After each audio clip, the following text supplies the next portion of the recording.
I use a body fat scale every day, but what the heck do all the different numbers mean? Do I need to care about all of them?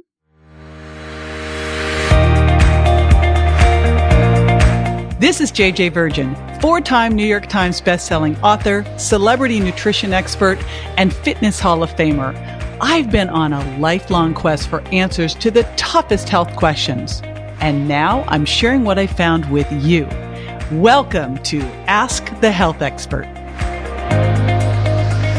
Tiffany from Facebook asks, I use a body fat scale every day, but what the heck do all those different numbers mean? And what are considered good numbers? BMI, body fat percentage, fat-free body weight, subcutaneous fat percentage, visceral fat, body water, skeletal muscle percentage, muscle mass, bone mass, protein percentage, BMR, and metabolic age are the numbers that generate on my app each time I step on the scale. What are they? Do I need to care about all of them? Phew. Thankfully, no. I'm going to give you kind of a deconstruction of what this all really means and what you should be looking for and what the ideals are when we come back. Stay with me.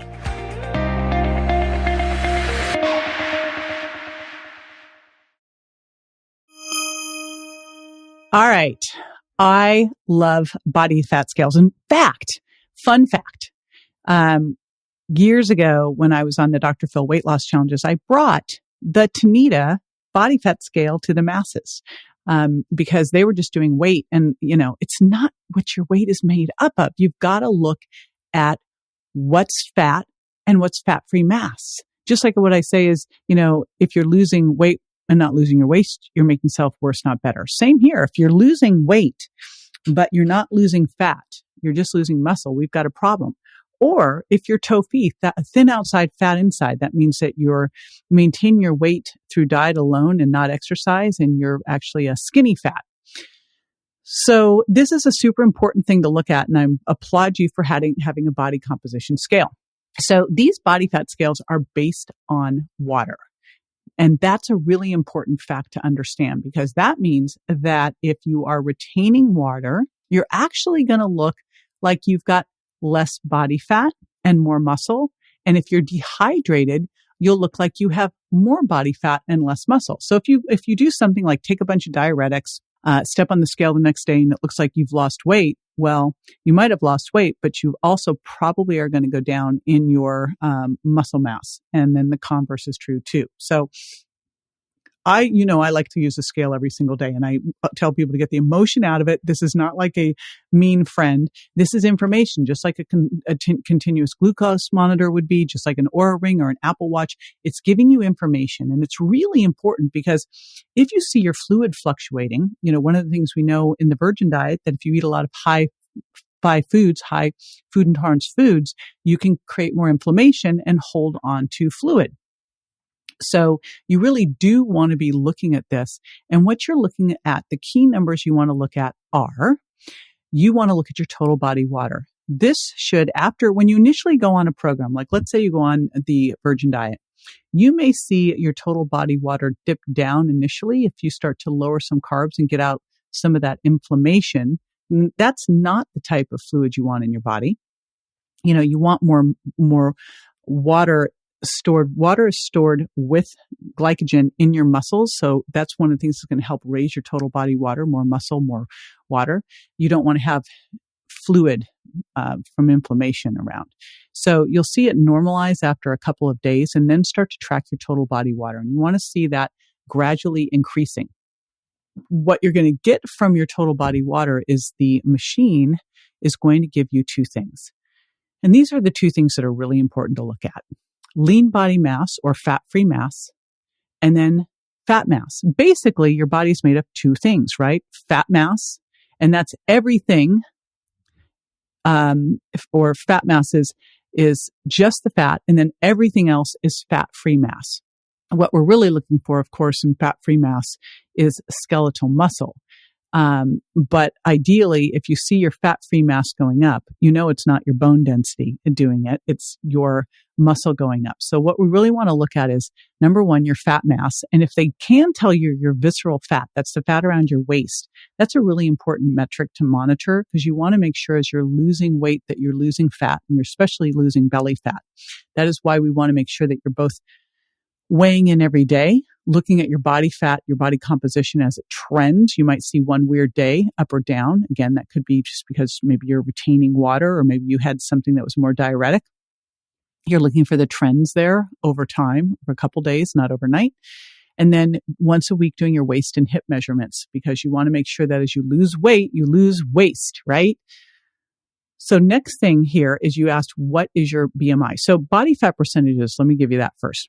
Here's the weird thing.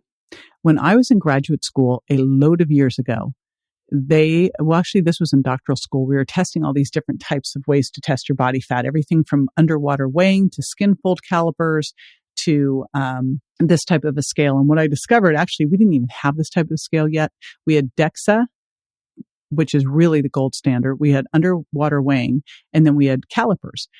One of the things that I discovered over time is that calipers are a great way to really tell if you're metabolically unhealthy, because if you do skin fold calipers, which check the amount of fat subcutaneous and then extrapolate a body composition number.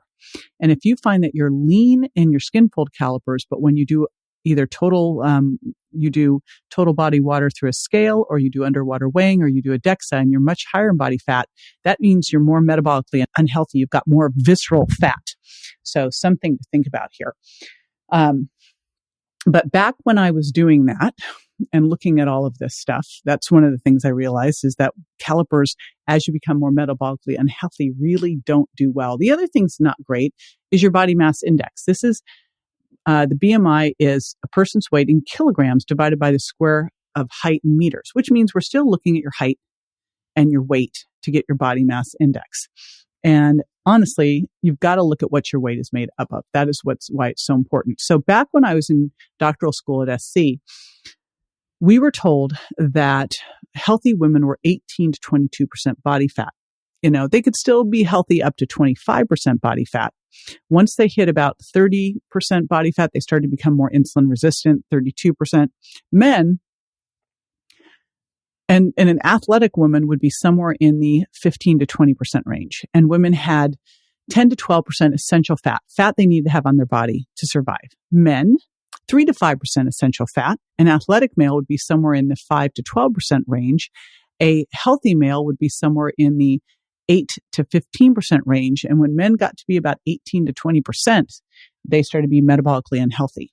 Now, we've kind of started to shift this thinking, which I disagree with. And this is why I think we really got to look beyond weight to see what that weight is made up of, and then look at how to get you to the ideal body composition for you. Because remember, fat's not just something that sits around and does nothing. Fat has these inflammatory cytokines, and it also can store toxins. So it's not just this benign thing. It's actually very problematic. And this is why it's so important to understand what you're looking for and to look at the trends. And so remember, I had this client back when I owned a gym, and she came in and she was her ideal BMI, right? She was the right height for her weight, but she didn't like the way her body looked. And she was just kind of fluffy, right? And what was interesting is her weight didn't change at all when we worked together, but her body fat dropped, I think like 5%. She went down 2 clothing sizes. And this is why we've got to get off of the scale for scale's sake. And we've got to look at body fat percentage. And we've got to start to trend. Are you holding on to or building lean mass as you're losing fat? Are you losing fat? Are you losing fat in your visceral area, in your tummy, belly fat, or is it just subcutaneous? All this stuff is so important. And remember, what you measure and monitor, you can improve. All right. So if you've got questions, I got answers. All you need to do is jump onto Instagram, jj.virgin, leave me a question there, and we will be answering it in one of my upcoming episodes. Thanks for tuning in. This is JJ with Ask the Health Expert. I do this 5 times a week, so make sure you never miss a show by going to subscribetojj.com.